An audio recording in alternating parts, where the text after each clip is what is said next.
It was a quiet evening when Dr. Morgan received the news.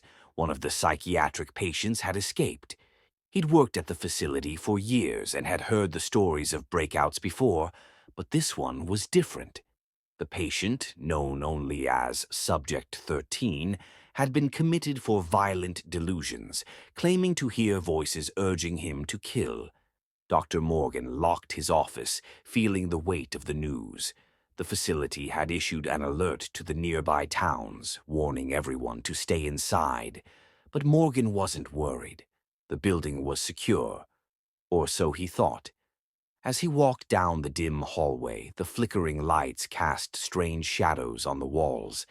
The place felt more silent than usual, the only sound his footsteps echoing off the cold tile floors. He glanced at his watch. Nearly midnight. Suddenly a loud clang echoed from behind him. Morgan turned quickly, heart racing.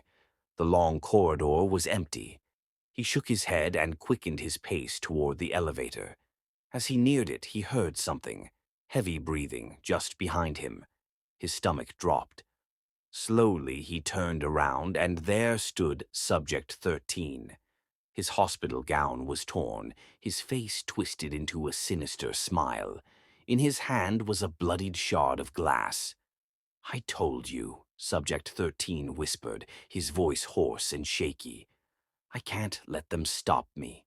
They'll punish you for ignoring them." Morgan backed away, his mind racing, but it was too late. In a flash, the lights went out, and the last thing he heard was the sound of footsteps closing in on him, the breath of the madman growing louder, closer.